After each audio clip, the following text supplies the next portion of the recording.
Welcome to the Fantasy Football Podcast Extraordinaire. My name's Jim. On the other side of the screen is Kyle. We are here to bring you the final matchups of the season. It's going to be a great show. Kyle, how you doing? I'm doing okay. As far as fantasy goes, I've officially made the losers bracket or the losers championship. Me and Ashley will be there facing off. It's pretty fitting, I guess. I mean, we were the worst two teams by quite a bit. Yep. We're gonna be facing off against each other. We'll go into more about that, how that happened when we do our quick matchup breakdown later on. But the Packers won, so that was good. My other league, I lost. So I'm out of the playoffs in that one. I got Jonathan tailored right to the third place game, so that's kind of a bummer. But the holidays were good. It's been a good week. Had a couple extra days off work. How you been? Pretty good. Obviously, fantasy went kind of bad for me, so we could talk about that a little bit later. NFL still going well. Lions looking like still a dominant team after everyone kind of doubted them. The defense is now starting to get some players back. I mean, we still have a pretty bad defensive line, but hopefully with the secondary being healthy and the linebackers being healthy in the playoffs, that could be enough. Hopefully push them to the Super Bowl. So excited to keep watching that. Christmas, obviously, this week. Had a lot of days off from work. I took a PTO for a day and a half, so nice long weekend with the family. Now it's time to get back in the swing of things, watch some football, kind of see how the rest of the season plays out. Your sounds kind of like going like light and strong. I don't know what's up with that. Interesting. I don't know if I wasn't talking close enough to it. Is it better now? No, you're fine. I don't know if you're just anything messed up. Okay. We'll just roll with it. I don't know if it was just you turning your head maybe too. I'm not really sure. Yeah, I heard you guys might get David Montgomery back too for the playoffs. He opted not to get surgery and he might come back divisional round. So yeah, there was talk that his injury wasn't as bad as they thought initially. And I guess it's just going to be a pain tolerance thing once he gets past like the couple-week threshold that they need to set out for. So yeah, he might be coming back for the playoffs, or at least near the end of the playoffs, which, hey, I said before I wasn't really too worried about him just because honestly getting Gibbs more touches is not a bad thing. He's the more explosive player. But obviously Montgomery is kind of the guy you want in those goal line situations. It's nice Definitely to a have grinder. Yeah. And you never know. Maybe Gibbs gets injured, and then you need another guy, and then you're starting to look thin at running back. So it's always nice to have another body there. And Montgomery's obviously one of the better ones. So, welcome addition. Yeah, we'll see how it plays out for him. We'll jump into the show here. We'll go over the Fab Bet results from last week. So we picked on who would be the highest scoring playoff quarterback in our league. So we had the highest score was Lamar Jackson. He had 20.48. Jalen Hurts got hurt, so he didn't bust it. And Love and Allen just didn't throw that much in their game. So congrats to Richard and Carstens. Carson's is still playing for something, so he can spend it. Richard can spend it if you want, but it doesn't do too much good. I mean, the waiver's already passed at this point, so I don't know what people did with their money. But those are the only two that got it correct. There's a lot of Josh Allen bets after his hot streak there, but he really had a low-scoring affair this last week. Pretty confident Allen not getting it. I was thinking he's playing against a division opponent. He just had those 3 crazy good games. The guy's always coming back down to earth. So that's all. I was like, there's no way I'd bet for him. It was like Jackson or so. Maybe I'm just looking at it now that it's over, but I don't know. I thought Allen was kind of a risky bet there. Yeah, I didn't think he could keep that up that many weeks in a row. And he was against New England. I'm like, he's probably not going to have to do much to beat them either. So yeah, true. I just wanted to bet on Jordan Love, but he was also in a game where he got benched in the fourth quarter. But we'll get to that later. So we'll do one more bet this week, even though there is no point to it, because you will not get money because the season will be over before it goes through. But we're just going to say which finals match is going to be better, Kyle versus Ashley or Tiff versus Lee. Obviously, it's subjective, but it doesn't matter. So I'll pick the winner next week. Let's go with which one's more exciting somehow. Honestly, not to hate on Lee, but This team's looking really good. I'm kind of worried about his matchup against her. Then your guys' matchups, I think, is more even. I feel like you two are kind of in the same or every week, on that like Hmm. where I think Tiff's team generally going to be outscoring these. I think it'll be interesting to see that one, but I'll take and give it to you guys. Excited to see how that one goes. Yeah, I'm betting on mine too. I could see Lee getting pounded pretty hard this week, but Uh, you never know.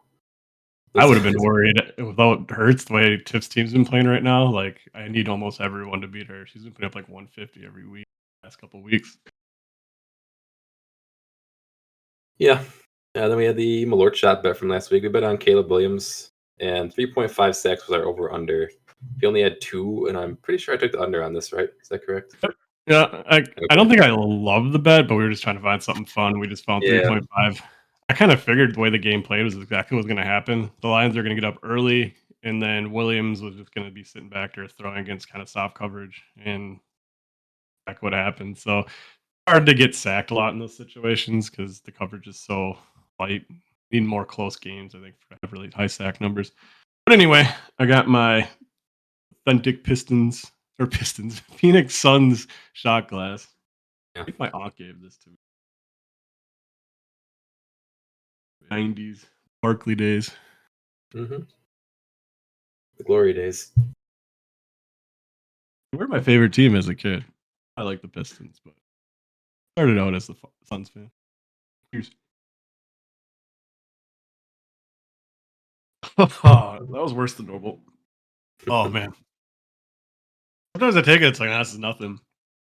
But sometimes I'm just not in the mood for it. That was Yeah. not today. It's not a holiday shot. That's the problem. Next week we're gonna take the bet simple. We're just gonna go Vikings versus Packers. Um, I'm the Packer fan, so I'm going with the Packers. Jim's taking the Vikings. According to Vegas, is a pretty close one. Um, Honestly, as a just NFL fan, it's going to be a close game. It could really go either way. I think these are both very good teams, and it should be a very good game. But yeah, I mean, if they played each other 6 times this season, they could easily go 3-3 against each other. I think they stacked up pretty well against one another. I think as long as both teams are fully healthy, you're looking at an even field.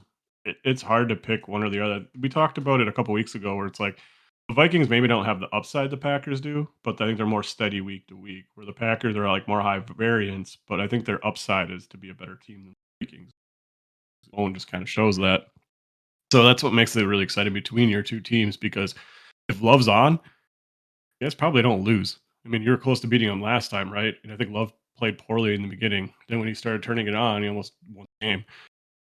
That's why I'm curious to see how Love plays against that defense. He's been playing pretty well lately, but he hasn't really been tested much either. This is really the first good defense you guys played in a couple weeks, right?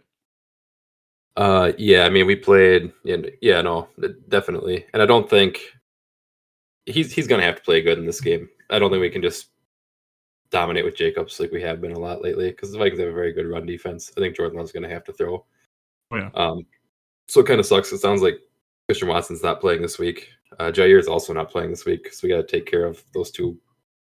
We got Is to Jerry take even care of. coming back? I know you were worried about him when they played the Lions last. I mean, no, I can't remember what it was, like a PCL or something. I mean, it sounds like, but they asked the floor about it. He sounds like he's getting kind of frustrated by it. So I don't know if it's. I mean, it's clearly taking way longer than they thought it would. At this point, I Yeah. doubt he comes back before the playoffs. So he's not back So, for this game. I mean, it hardly.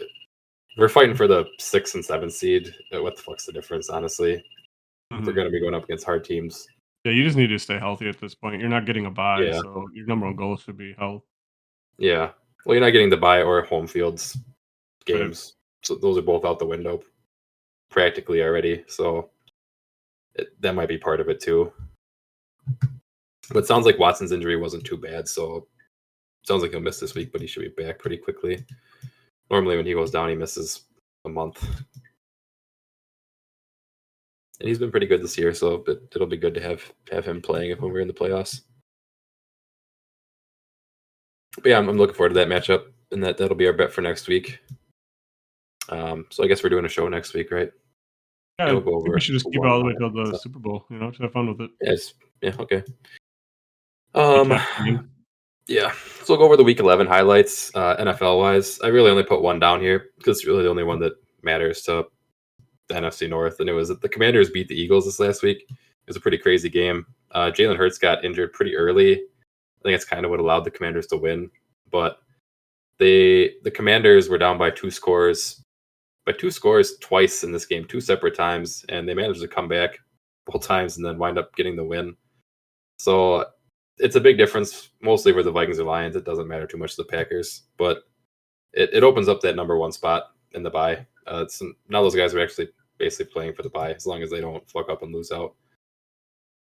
Yeah, I mean, So yeah, that last week of the season, Lions versus Vikings is going to be a huge game. I'm very much looking forward to watching that. this game kinda was, like, bittersweet for me. Obviously, losing Hurts and probably costing me a shot at the championship was kinda shitty, but at the same time, Jalen Hurts getting injured really helped the Lions most likely. So, good thing and a bad thing. Hurts going down, I think, yeah, definitely was the difference in the game. Commanders barely won. They kinda won on kind of a freak drive at the end anyway, right? I think there was, like, Yeah, some kind of, like, controversy thing at the end too. But, yeah, that's a big, big win for the NFC North to see the Eagles go down to the Commanders.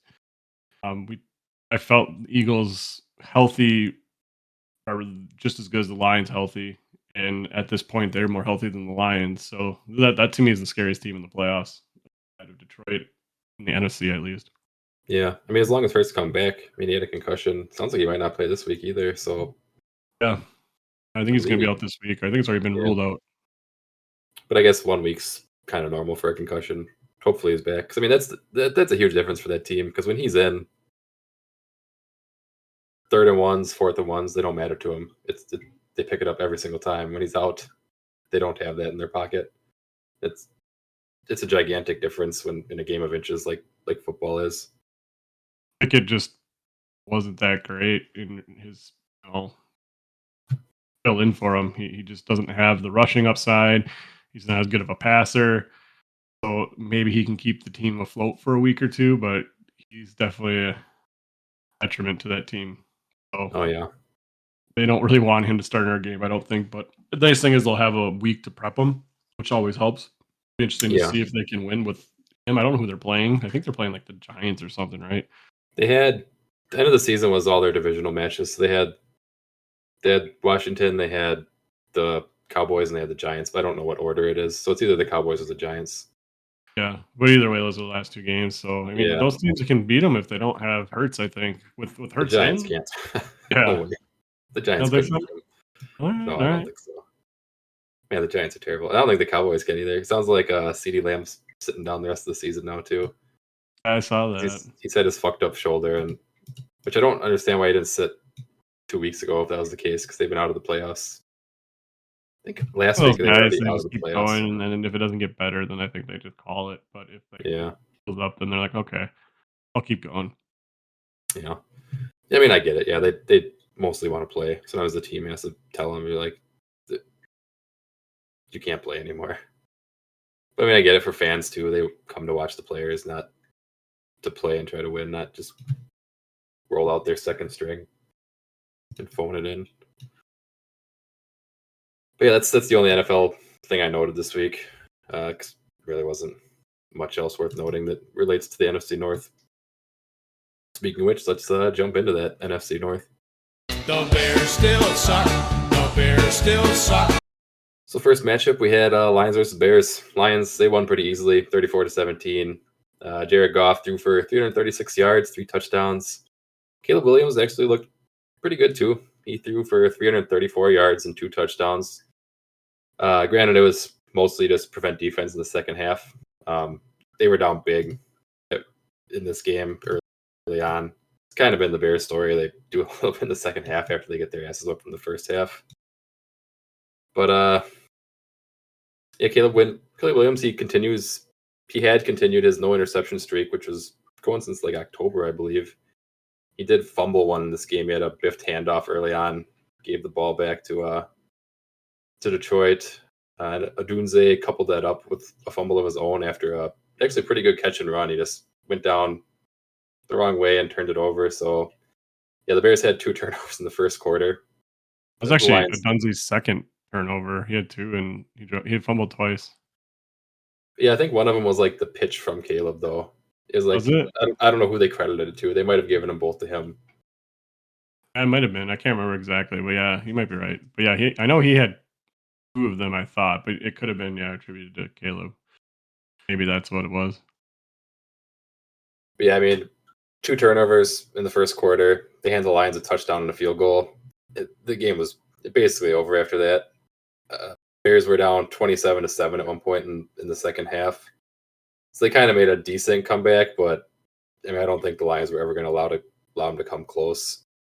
The final score was as close as it was all game. So yeah, it was a pretty one-sided one. The better team won. The Bears are not looking good. Caleb, he's putting up stats, but we'll have to see what happens with him next year with a new coaching staff and a new GM. Maybe I don't know. I don't know what to think of that team.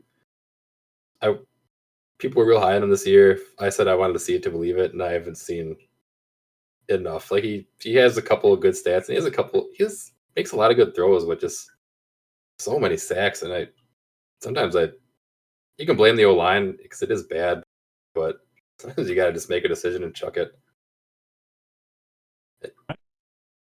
I'm pretty impressed by him, actually. I think he's just put in a really, really bad situation. Like, bring it to maybe something that's not as familiar for other people, but there's a similar situation going on at the Pistons and Cade Cunningham, where like the team has just been garbage around him for 3 years. He was the number 1 overall pick, I think, 4 years ago.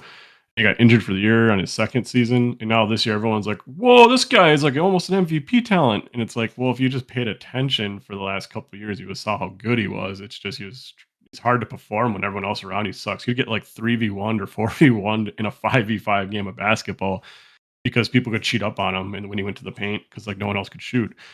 I feel like that's similar to what Caleb Williams is dealing with. I see a lot of things that you just can't teach. Even in this game, there was a couple times where he evaded pressures. I'm just like, man, that's like Aaron Rodgers type stuff. Like, it's impressive. The throwing, he has a great arm as well, so he can do all the off-platform stuff. I would be still worried. I think if the Bears get a good coach, Ben Johnson perhaps, and then they shore up their offensive line a little bit, I feel like Caleb Williams can be one of the better quarterbacks in the league. I feel like I've seen enough in the short time I've watched him that he just has certain traits that you look for.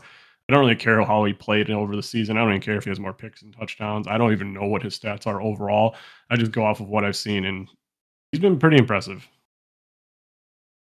I don't. I feel like he had talent there, though. I mean, they have Keenan Allen. They have good one of the best weapons around receivers him. over the last like 8 years. Rome Odunze is a top 10 pick as a receiver. I mean, he's a rookie. Fine. DJ Moore's been great. Well, maybe not great, but really good. DJ Moore's been really good. DeAndre Swift, I mean, I've had my doubts about him this year, but he's looked pretty good when he got the ball. So I'm just like, there's talent there, but it's not working out. I still think all that's skill positions. I still think the core of the team, it needs to be functional around it, and it all comes down to offensive line play. I've seen Caleb Williams take so many snaps and be sacked within like 2 seconds, where like his offensive linemen just don't even block. It seems so. I don't know. I still look at that offensive line and I just see it causing so many problems. I don't see good coaching.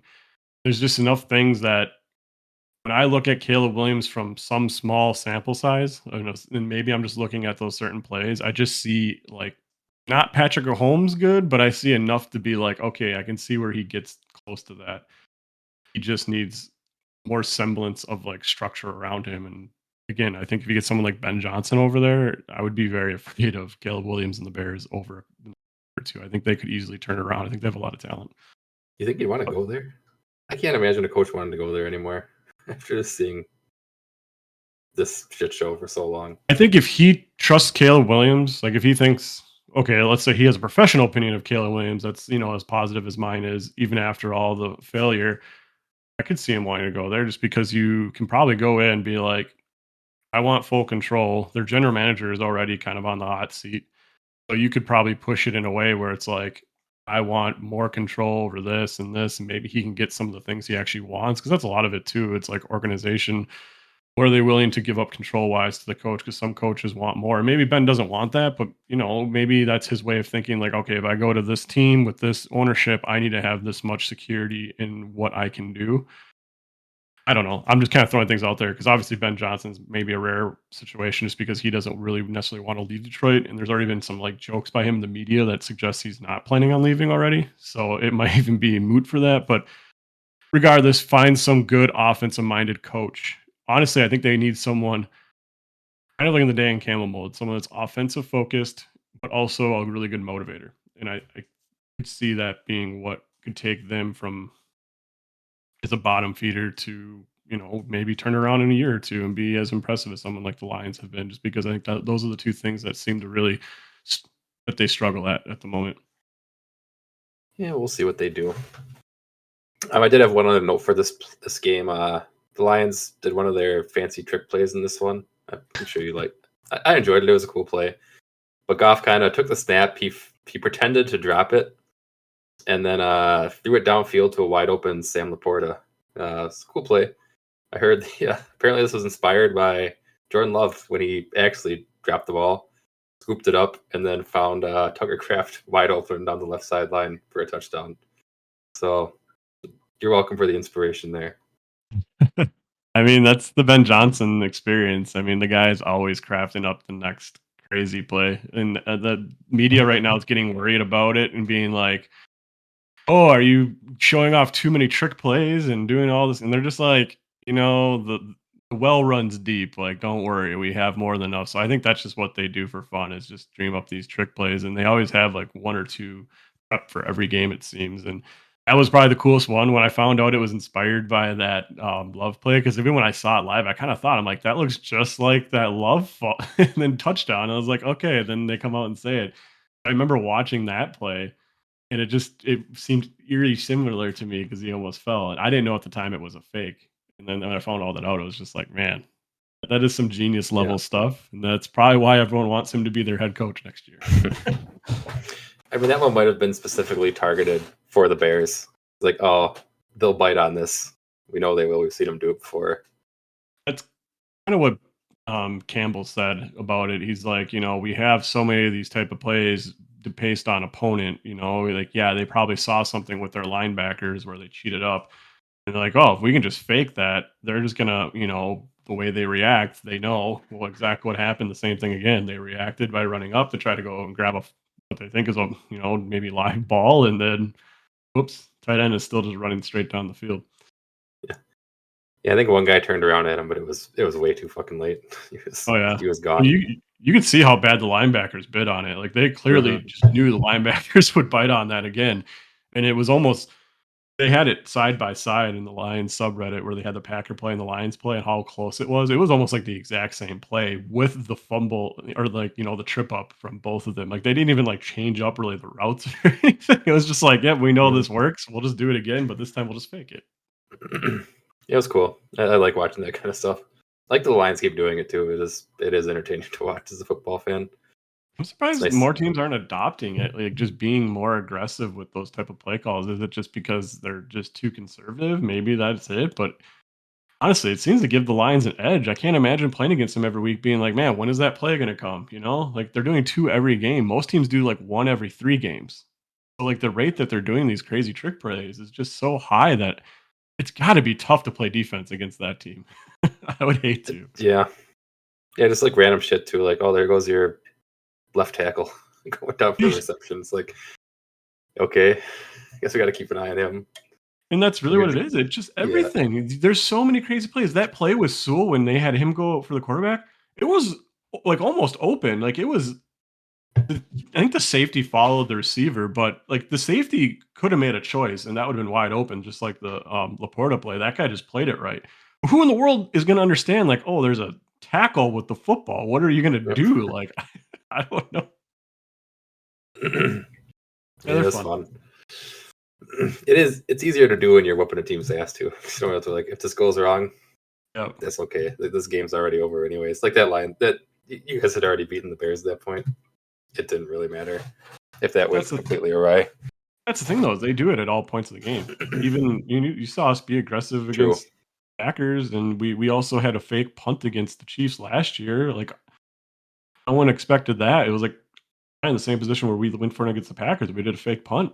I think we did one in this year too, where it was like on the 15 and we fake punted, and I was like, "What in the world?" Like they keep you guessing because they're always going to do it. There's always an opportunity for them to do something at every point of the game, which is what makes it. Yeah, it's smart. It does, like you said, it keeps defenses. You always have to be on your toes for it. Yep. Like you never expect them to not do it, which puts you on a little bit of a back foot. But yeah, next matchup we had the Vikings versus the Seahawks. So the Vikings won this one 27-24, so a pretty close game. Seattle gave them a run for their money. It looked like they were going to pull it off in the fourth quarter, but they didn't quite do it. Sam Darnold, he looked great again, went for 246 yards and 3 touchdowns. Addison and Jefferson, they just continued on their dominant streak. Best wide receiver will do in the NFL, hands down. Those guys have just been on fire in the second half of the season. Addison was pretty quiet for the first half, but I don't know what happened 6 weeks ago or so, but he's been a stud since then. Seattle was behind by a little bit, almost the entire game, but they did finally take the lead with about 5 minutes left in the fourth. Seattle got the ball back with about a minute left, and Geno threw his second pick of the day on the first play of the drive to end the game when they were down by 3. So, yeah. Geno, I don't know. He's good, but he does this sometimes. He'll just cost the game. I mean, 2 picks, and one of them was they had time to make at least get down and score a field goal to get it to overtime, and he just throws a pick right off the bat. Bad decision. Better team won, though, but I mean, barely won. They barely squeaked by that one. Geno's weird. Like he's good enough, like you almost can't replace him, but he's almost at the point where he's good enough where you're not sure if he could even like win big playoff games. So he's in a weird spot where like, do you trust him long term? He just doesn't seem to play consistent enough to really push his team to the playoffs. I guess he needs like an exceptional roster around him to really probably perform well in the playoffs. I would say he's not going to elevate. So I'm curious what Seattle's going to do. I think Geno's like 32 or something, so he's probably got a couple years left. I don't think they really have a backup in mind, but I feel like they should be starting to groom like their successor. Maybe they should have even done it last year. I think they were really big on Anthony Richardson. Actually, would have possibly taken him in the draft, but I think he didn't fall, so they went somewhere else. But I do know that they've been looking at quarterbacks, so I think they probably feel very similar. They just got to find the right one. They should be looking at quarterbacks because, yeah, I mean, Geno Smith, Super Bowl champ, doesn't sound like it's something that's ever going to happen. No offense to the guy. I think he is good. He's just not the upper echelon. And I think they do have a good cast around him. I mean, Kenneth Walker and Charbonnet both looked awesome. DK Metcalf, we've seen be awesome. Jackson Smith and Jigba has looked great this year. He looked pretty good last year. He looks great this year. They've got talent. Their defense is always top half of the league. They have a defensive coach, so they'll probably remain that way. But it's just I feel like it's like the one little piece there that's not quite good enough. I think he leads the league in interceptions now too. Last I checked, it's been bad. You can't be turning it over so much. It's impressive with the receivers he has. It's not like he has bad receiver play. He's got maybe, I don't know, you could probably argue best receiving core in the league if you count all 3 players. Like all 3 of those guys are starters.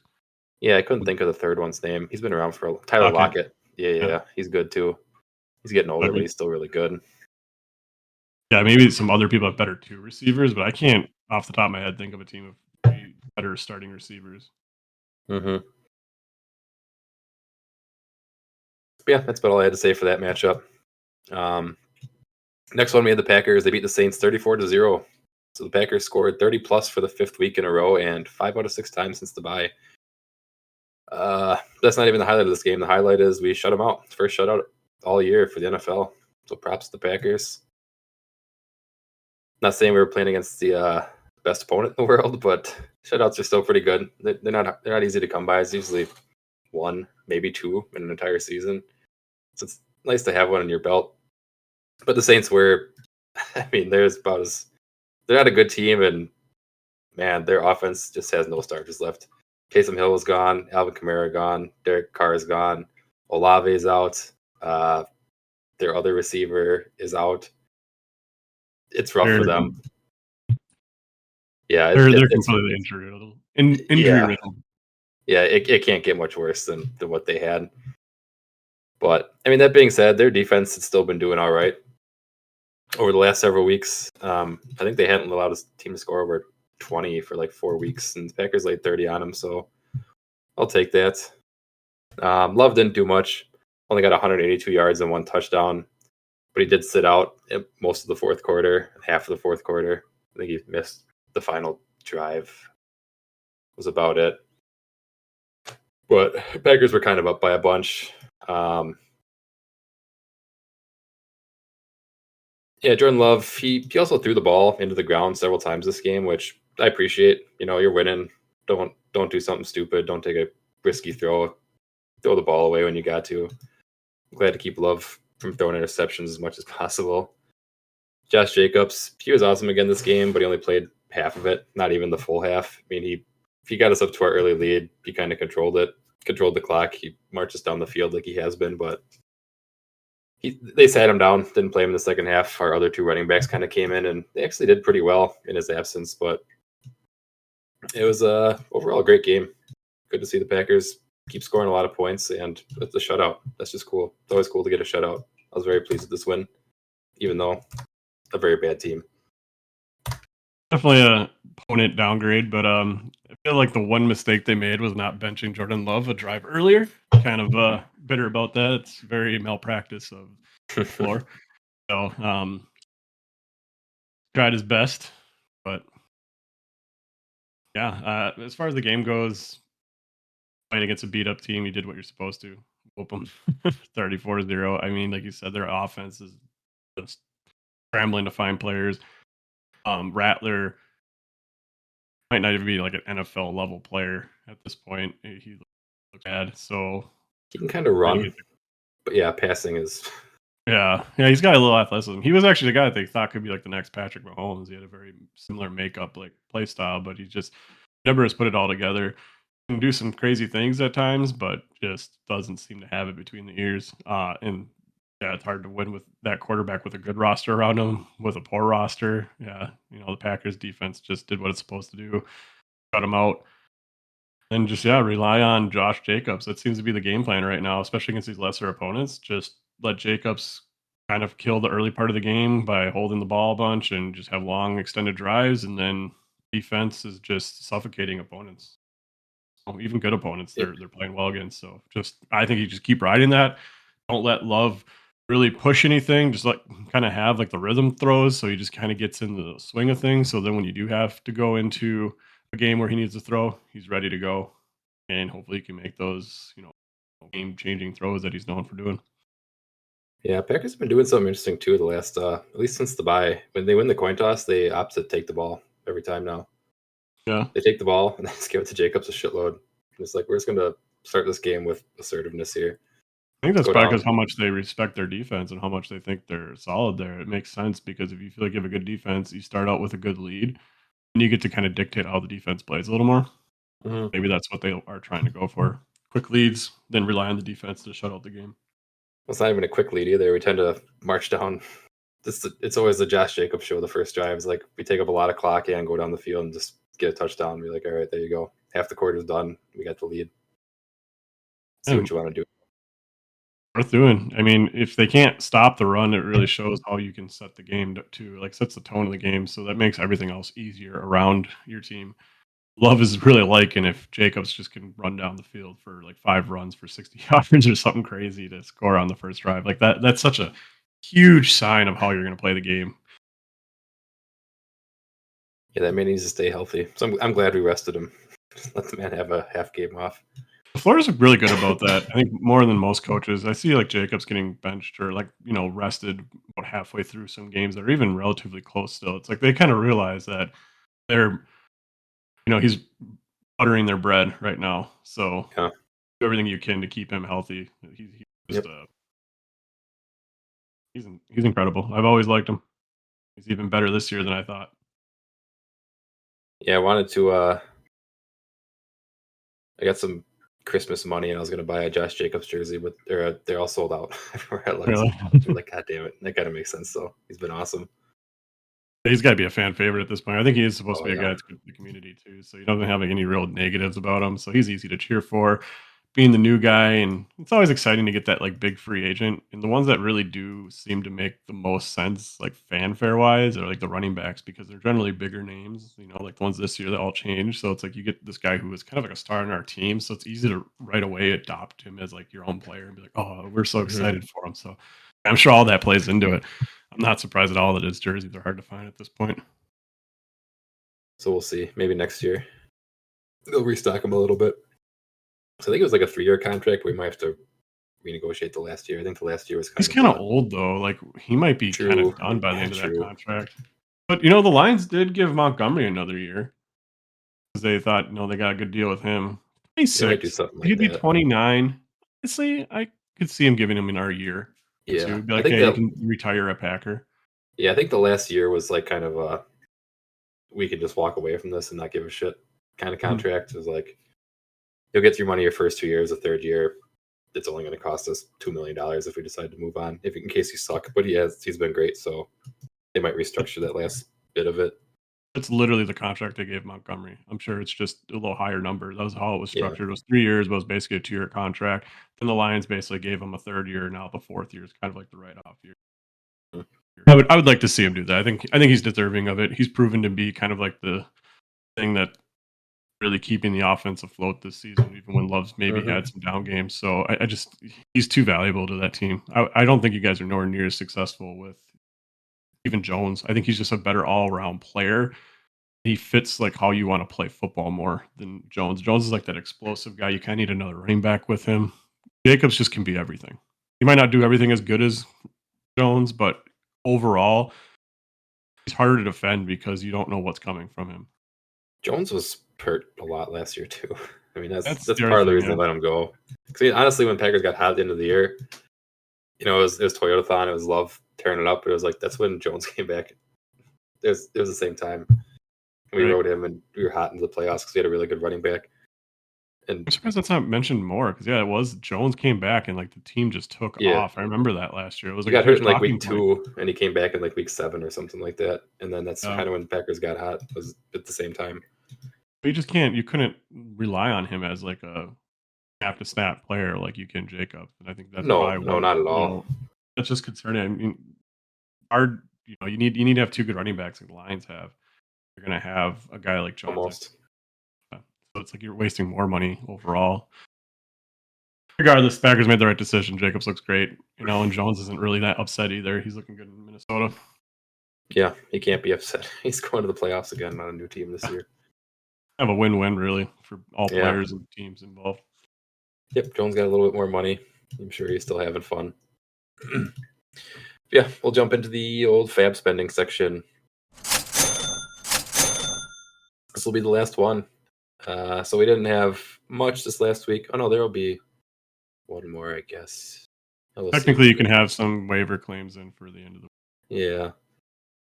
But anyways, Jim grabbed. There was really nothing on this one. Jim picked up George Pickens for $1 after Richard had dropped him.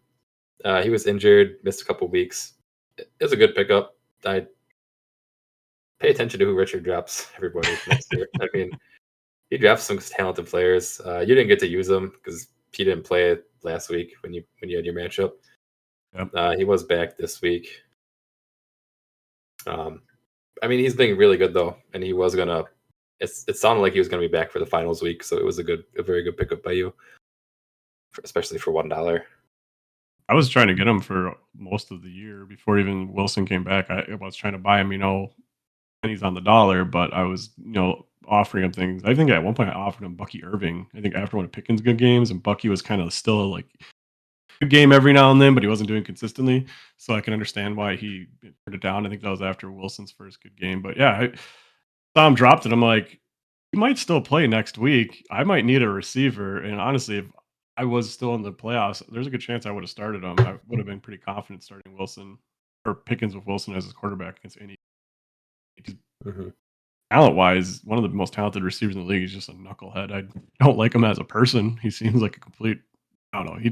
He's always flipping out. I think he even flipped out in this Steelers game after he had a false start or something. He took his helmet off, was like throwing it. A bunch of tantrums, but man, the guy can play football. I think we discussed in the past about how great he is at contested catches, probably the best in the league. So Yeah. he makes so many big time plays that are very impactful for fantasy. So yeah, Richard dropping him, I was like, all right, I'll take it. That could have been one of those pickups that you're looking at the end of the year, like, hey, I won the playoffs because of that, or won the championship because I picked this great player at the end, and comes up and has like 25 points in the final week. But didn't work out that way. But it was worth It the wasn't. $1 risk. Yeah, wasn't to be.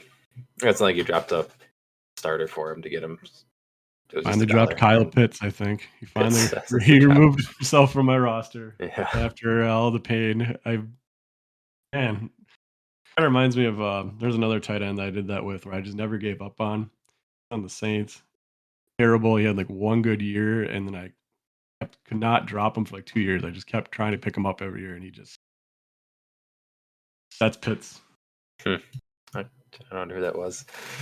But yeah, the other spend of the week was Kendra Miller went for $1 to Poor Boy. So Kamara got ruled out of the game, so Poor dropped $1 for his backup. So smart dollar spent.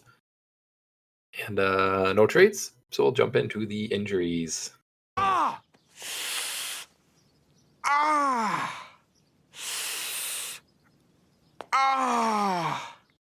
So the first one up, we had Jalen Hurts. He suffered a concussion and got ruled out. Sounds like he's ruled out for this week too. That was a big deal in the for fantasy. Obviously, we'll get to that in just a minute.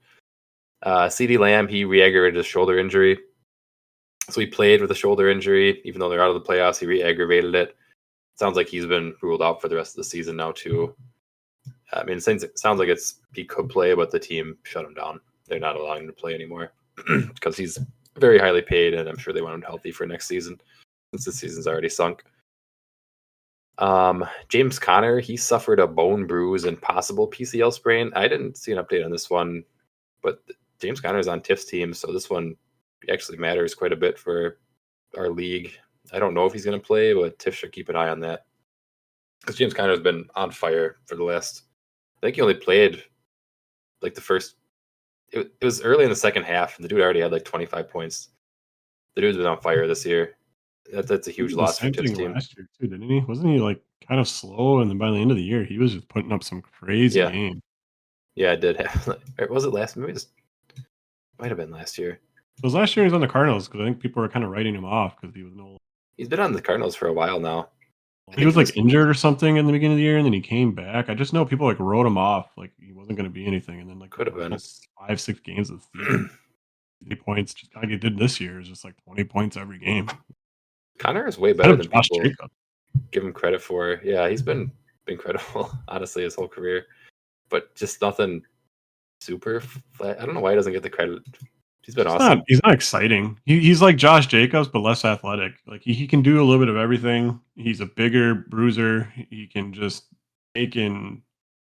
It takes 2-3 people to get him down a lot of the times, especially when it comes to safeties and corners. So you can just kind of grind out tough yards, and he's just got enough wiggle just to keep defenses honest, so he can take it outside every now and then. That's kind of like the Montgomery mold, the Jacobs mold. They're big guys that you can trust on the outside, so you can kind of run all the different run plays. You can do that if you're a power runner, you can be very effective. He's not going to run away from anybody, but if you need like 5-10 yards, he's like the perfect running back. Yeah, he gets big chunk plays fairly often. Yeah. When he breaks a safety's tackle or a corner's tackle, there's no one else really to stop you, right? Yep. So like someone's probably going to catch up to you, but you'll probably get 20-30 yards before you get tackled. Yeah. I mean, I've had him in different leagues many times, and every time I'm like, this guy's so fucking good. Why does he go so late in drafts every year? And he'll probably go late in the draft again next year. So I feel like there's no media hype or anything around him ever. Hey, he's just not exciting. I mean, I'm guilty. I never liked him. I've never been like, man, I really want James Conner this year. And Montgomery's in the same mold. I felt the same way about Montgomery, so it's clear I like that type of True. player. But I always felt like he was going to get replaced. He's always like a guy. I'm just like, I don't know. I think he's just like he's almost at that level where he's good enough to be a good fantasy player, but he's like also not good enough where you're not sure if he'll get replaced by a rookie. And they just drafted like a rookie in the 3rd round. So it's like, if he slips up a little bit, then it's a split backfield. It's always been the situation like that with me and James Conner. So that's probably me not respecting his talent enough, but that's what I think happens. And you always expect the team to not be good because the Cardinals That haven't been too. very good. But he keeps producing. Which is weird too, because usually running backs on bad teams, especially not if they're not like star running backs, don't do much on teams that are, bottom half of the league. I He's don't know. just a But yeah. star running back stuck on a bad roster. Yeah. You put him on lines, maybe he is, Josh Jacobs good. He was on the Steelers one year. He did great on them too. But then they traded him. He I think it did might have good the been year that Le'Veon was like threatening to be out, and then he was Yeah. the guy who took his spot, and he was good because they had a good offensive line. Then everyone was like, "Wow, this guy's a lot better than we expected. He's not even that big of a downgrade." And then, like, I think the following years before he left, the team's offensive line kind of got a little bit worse, and he didn't play as well. And then he went to the Cardinals after like a down year, and then that's when he started, putting his career back together. So he did have some down years. Anyways, back to the injuries. We had Kenneth Walker. He suffered an ankle injury. I think he was coming off a leg injury, and so he's hurt again. Sucks for him. Sucks for Seattle. Nobody that's playing for anything has him on their team right now. We had Tank Dell. He hurt his leg again. I looked up, said it possibly dislocated his patella. It looked bad. Feel bad for the guy. It's 2 years in a row. He just broke his leg late in the season. Sounds like this one he might not be ready to start next season either, which sucks. Sucks for him. Sucks for the Texans. Sucks for CJ Stroud. He's loved him as a target. That's a huge You bummer. see Stroud like after it happened. Yeah, I mean, seen a player more distraught like ever in my life. Apparently, those guys are real good friends. So, Yeah, that sucks. and it was friendly fire. It was like their other receiver fell on his leg, so it was just really bad timing. You can't blame yourself, but it really felt like Stroud he felt like he did the worst thing ever. Like he felt like he put that guy in a position to get injured. It's like just bang bang. Unfortunately, his leg got caught up. It looked like it almost bent in half. It was ugly looking. So it looked bad. He's not coming back, I don't think, right away. If he is, it's especially at the patella dislocated, and I think there's other ligament damage. Like that's going to be a long injury. I just hope he can be healthy 100% again. Yeah, we'll see what happens with him next season. And the last one we had Drake London. He hurt his hamstring, so we'll see what happens with that. He's on your team, right? Yep. Playing for 3rd place. Okay. So yeah, those are the injuries. A bunch of leg injuries again, so we'll take a moment. And then we'll jump into the matchup recaps. So we'll start with the winners bracket matches.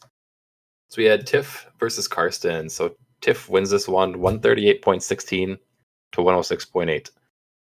So for Tiff, Josh Allen kind of disappointed, but pretty much everyone else on our team went off, so she more than made up for it. We kind of talked about this last week, but Gibbs is looking like he's going to be a top back for the rest of the way. I mean, the rest of the way is one more week, but he was a huge difference maker. It's fantastic for Tiff's team, but on the flip side, we kind of mentioned it before, James Conner, he's hurt, but even so, he still had like 25 points this game. Like I said, he missed like half the game, so he could have had even more. She had a couple other great scores and was topped off with her kicker, also going for over 20. Carson's on the other side. He had a good showing from Lamar and his running back duo, but his wide receivers and 2 tight ends all scored less than 10, so he had a lot of single-digit scores on his side, and it cost him the game. I mean, he still broke 100, but got beat by a solid 30. It's a rough ending for the year. Carson's was my bet from worst to first, and it all ended in the semifinals. Sorry, Carson's. You had a good run this year. Next matchup, we had Lee versus you. So Lee won this one 129.08 to 128.64. This is an extremely close game. Lee won it by 0.44. So both teams had some highlights, but it all came down to Monday Night Football. Lee came into Monday Night Football with a 99% chance to win the game. They had Jordan Love and Romeo Doubs versus your Packers defense. And Lee was already up by a few points. So, I mean, I think we had messaged in the group chat. You had already kind of chalked it up as a loss, so we weren't even watching the game. Yeah. But it was Monday night. I had off work on Tuesday, so we went down to watch it at Pizza Garden. Lee was there, Poor Boy was there, and myself and Jackie were there. And the entire game, he couldn't move that needle to like a solid win. The whole time it was so close. And part of it was because the Packers D didn't allow a single point to be scored, so you never lost that initial what do you lose 3 points? You start with 10, so yeah, there's like that boost right when the game starts where it's like, oh, maybe my team's doing better, but like it starts at odd number, 10 it boosts you to 10, but then as soon as they get even a field goal or a safety, it knocks you down to 7. As soon as a point is scored, it knocks you down to 7. But it never happened, so you never lost that initial chunk of points for that. And not only that, but the Packers defense, they had an interception and a fumble recovery, so it boosted you up even more. On the flip side, I mean, it came out of the fourth quarter. I mean, it was so close the entire way. But yeah, in the fourth quarter, Love got benched and the Saints got the ball in garbage time. And we were all just expecting, Spencer Rattler to just chuck it, do something stupid and get an interception and cost Lee the game. But it didn't happen. Lee squeaked it out just by a C hair. It was pretty funny one to watch. Lee was all over the place that game. I can imagine. Yeah, I started out. There's a lot of highs and lows in this game. So, first meaningful game for me for a while. So I haven't really been having those gut wrenching things when watching fantasy. Even when you were joking that I lost 2 in a row at the end of the year, I was just kind of like, yeah, whatever. I just didn't have that feeling again. So when this game started, I was like, oh man, I put up I think Saquon had 20 points in the first quarter or the first 2 quarters. Jamo had an 84-yard touchdown in the first second quarter. So my score jumped up to 170 even with the Hurts injury, and Lee was at 105, and I'm like, all right, I'm feeling great. This is good. And then started to kind of slowly catch up, and then in the Hurts injury, obviously I think that took a chunk of points out. So then it was I lost 15 points when his score got updated as it wasn't, trying to figure out what his score would be for the rest of the game compared to what these projected. And yeah, got to the point where I'm like, okay, now the game's starting to really turn where it's it doesn't look like I have a shot. And then it got to the point where at the end where my 2 running backs that went out on Monday night or Sunday night just kind of didn't really perform as good as they should have. And I was just sitting there okay, I needed some crazy good performances out of 2 backup running backs. Didn't really get it. So I was like, okay, Love and Dobbs versus the Packers defense. And I think I was already behind 5 or 6 points. You were, I think it was 3.5 or 4. Yeah. Yeah. I mean, so it basically, as long as Love does anything, I lose. I was just okay, I'm not even gonna bother looking. Then it was I looked about second quarter. I'm like, man, this is really close. I think I was winning at that point. I'm like, what in the world is going on? There's way too much game left. And I'm like, wait, the game is 0 to 20 something. I'm like, they might eventually just stop playing Love. Maybe there is a shot. And then I started watching it more and more and more, and I got really excited. And on that final drive where Love played and got 25-yard touchdown was the death knell. I wasn't even watching the actual game. I was watching on Gamecast, so it'd be every so often I'd look and I'd see an update, and I'd just be oh, there's 25 yards and a catch. I'm like, that's probably it. I think it was the Jaden Reed. When that happened, I'm like, okay, the Packers have one more drive on defense. They need to come up with a sack or something. They didn't get it, but then they went back to the Packers, and the Packers then benched Love, and I'm like, okay, that gives me one more. I think they had 2 more opportunities to get a sacker, and they didn't do it. I'm like, oh man, but. Yeah.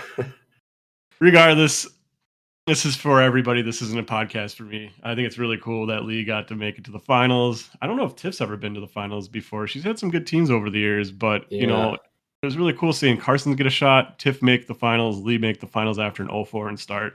I can't wait to see Lee and Tiff, play this next game out, because as much as I think Lee week one out against me, and maybe we don't have the best 2 teams, Lee's team is still really good.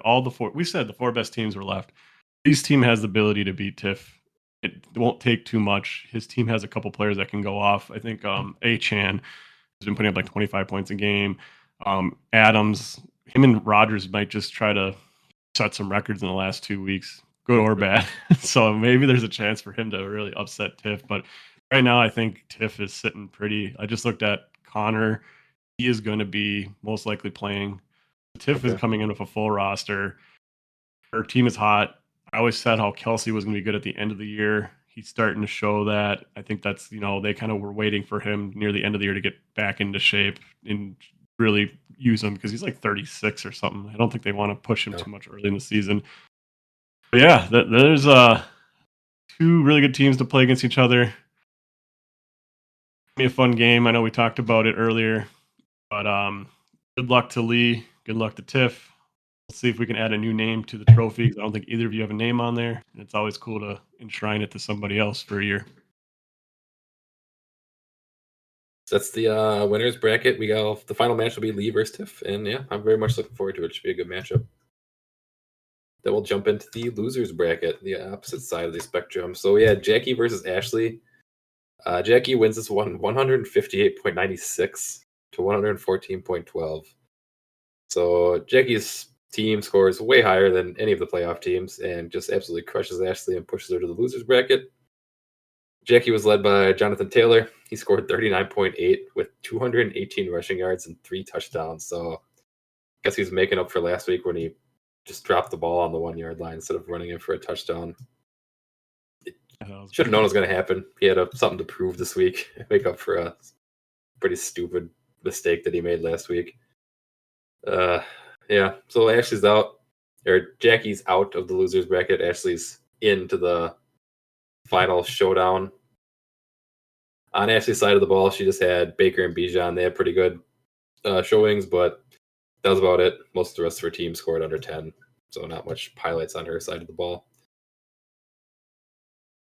And then we had myself versus Poor Boy. So Poor Boy wins this one 88.08 to 87.38. So I lost by 0.7 in a true losers bracket showcase. This is how a loser bracket should look. Full scores under 90. And someone winning by 0.7. These are the shittiest teams in the league right here. Yeah, This is what we got to offer. And it was close. I lost because my kicker was injured and I never checked on it. Sucks. This is a painful one. I mean, literally any kicker that didn't score negative points would have given me a win. I don't know if there were any kickers that scored negative points this week. It's just painful. It's even more painful because I had the exact same kicker in my other league and I replaced him because I saw he was questionable. In this league, I just didn't fucking check. Nope. Oh, I was in the playoffs in the other league, the winners playoffs. So I'm like, oh, he's questionable. I should just replace him now rather than. Yeah, but I would feel like losing in this league is worse than winning almost. I more on top. I don't know. I was like, how did I not fucking replace this guy? I replaced him in the other league. I had the same kicker. Unreal that I just didn't check it. But I mean, this one also came down to, once again, Poor Boy was at Pizza Garden with us. We were watching this game. I was up, I think, by like 4 points, 3.5 points. I was up going into Monday Night Football, and he had Kendry Miller. So I mean, once again, he had like a 99% chance to win. But I mean, it was close all game. I was just waiting for him to fumble or do something stupid and lose a couple points. I'm like, I don't think he can score under 3.5 unless he really fucks up. But he wasn't the feature back. He was rotating with other guys. So I'm like, maybe I've got a chance. And then late in the third quarter, finally, he got like a 10-yard dump off reception, and that put him over me by the 0.7. I was like, damn it. So that's the game I was just rooting for him to get the ball and fumble it, but it never happened. But extremely close. Almost pulled it off without a kicker, but not quite. How many points did Cook have? Your team only scored 87 points. Didn't Cook have like 30? Close to that, yeah. But the rest of my team didn't do shit. I didn't look at your roster, but man, you had not scored many points. I picked up Penix. Okay. I dropped Caleb Williams, picked up Penix. Should have kept Caleb Williams. I would have won if I did that. If I would have had a kicker, I would have won. There's a bunch of dudes on my bench. If I would have put them in, I would have won. There's all kinds of mistakes. And it's looking to be the same exact way this week so far because there's already a bunch of games played. I'm looking at my bench. I'm like, oh my God, I made all the wrong decisions again this week. But we'll see. Maybe I'll get lucky. That's like the hard part when your team is injured because you're like looking at like second to third, options on teams that like go off every, 2 to 3 weeks, not every other week or every week. So it's like, yeah, you get those weird games. You're like, man, my bench scored 60 points, but it's actually because your whole team is like that. Like you don't know who's the start. So it's harder, but it always makes you feel worse because you're always like, oh, I was thinking between those two. I was going to start that guy. And then you don't. Oh, I can't stand that feeling. I mean, it's more fitting this way. Jackie or Ashley and I had the worst two teams in this league, like by a large margin. Like points scored, record, we were the worst two teams. So there's going to be two teams in losers bowl. It should have been us. If poor boy would have got there, I wouldn't have complained. But turns out it's me. This team did a little worse because he had like the injury to Kamara. But yeah, as far as like throughout the whole season, yeah, used to definitely were. That was another one too. Like CD Lamb played with his bum shoulder and got like 12 points. I'm like, God, now they're sitting him for us. I'm like, why didn't you sit him last week? I could have been out of the situation. So yeah, the Doc Johnson Bowl is going to be me versus Ashley, and our record this year is 1-1. I beat her the first time. She beat me the second time, and this is the tiebreaker match for all the marbles, all the big marbles. Be the first person to get knighted. The first knighted, and then how do you feel? Not good. I did not think when I made this rule up that I would be the first person receiving it. And hopefully I'm not, but 50-50 shot, I guess, at this point. Got some solid players, you know. You do too. She's got Bajan, she's got Nico Collins, who both can go off any week. You got, I think Cook is like your only really good player left. Bell is Ball. Brees Hall. Yeah. Hall. I always get his name wrong. He's been such a disappointment the last like 5 weeks. He's been kind of hurt. Hasn't been playing as much. Yeah. I mean, they were talking about him every week. It's like, is he going to play this week? And then he plays, but he doesn't play as much. And I think he's had a lot of injury concerns. I wasn't a huge fan of him coming into the draft just because of the injury concerns. He just can never seem to finish a season. He's so electric with the ball in his hands, but man, I don't know why he can't stay healthy. He's not even like a small guy. He's like 6'1", like 220 or something. He's bigger. Yeah, my team's not good. I deserve to be where I am. Ash's team's not good either, so we'll see who's worse this week. It'll be interesting. I mean, next year's draft's gonna suck for me. I'm gonna have to wear a fucking Lions jersey. Oh, maybe. The Lions could still pull it out, but even their chances aren't good. Oh, it's they're not good. They just gotta win out, right? They win out. Johnson. Everything that could go wrong this year just went wrong. But whatever. Maybe the Packers will change your fortunes in the playoffs. If the Packers win the Super Bowl, I don't give a fuck what happens with anything else. I'll gladly take it. If they can get hot and win all these playoff games, I wouldn't mind. I wouldn't mind one bit. Everything else would be a net gain still.